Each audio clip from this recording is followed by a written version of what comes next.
Why wouldn't you find how could it be otherwise than you would find your deepest satisfaction in pursuing the course of action that integrates you psychologically and integrates other people socially?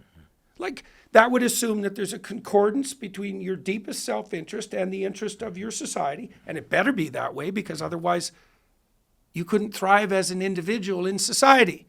So it better be that way. And we've been doing this for a very long time as human beings, so why we wouldn't have an instinct to mark that pathway?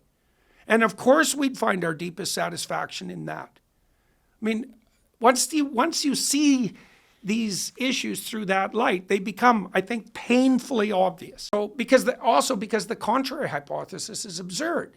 It's like you're going to find deep satisfaction, rejecting knowledge. And if you do happen to stumble across a nugget, you're going to hoard it for yourself. Earlier we were talking about operationalizing the effort, the calling to move from potential chaos to order.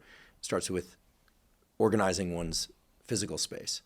If we were to, extend the rings of the bullseye out a little bit further, for people listening who are trying to figure out, like, where do they receive that calling? How do they find their calling?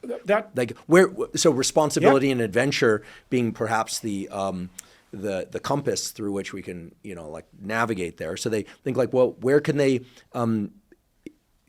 grab a hold of their responsibility and then, as a consequence of doing that, engage in adventure and have an impact that is good for them and good for the world? How do they find that?